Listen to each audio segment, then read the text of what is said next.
¡Ey! Chacho, vení para acá, por favor, papito. Vení. Estaba viendo que acabas de llegar ahorita a los Estados y andás ahí hablando con mexicanos. ¿Qué pasó con eso? Vas a ver a dónde estás, ¿verdad?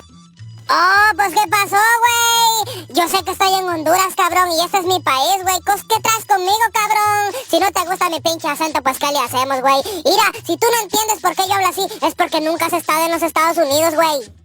Por lo mismo, semejante cerote cabeza de culo. Mira, en Estados Unidos sí habla inglés, en México se habla mexicano y en Honduras se habla español a lo catracho, hijo de puta. Si no te gusta la mierda, ahorita mismo te pego un par de plomazos en el pecho que te quita la pendejada, no jodas. Te voy a enseñar cómo es que es el pedo aquí, mira, cerote. Aquí no se me ande olvidando del acento, papá, que los catrachos somos la mera pija, compa. Y aquí no me andes hablando otro acento que no sea el hondureño, a lo catracho, a lo malcriado de voz y a lo indio, pendejo.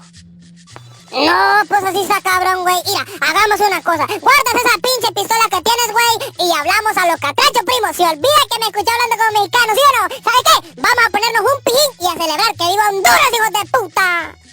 Bueno, pues ahí hablaste, entonces ahí estamos cabal. Otra cosa, la niña no la voy a guardar, la voy a llevar aquí lista por si a vos se te sale una palabrita, a mí también se me sale una bala, hijo de puta. Y camina adelante que vos sos el que voy a invitar. Como que te harté cerveza, te pego un plomazo también porque aquí nos hartamos puro guaro a morir.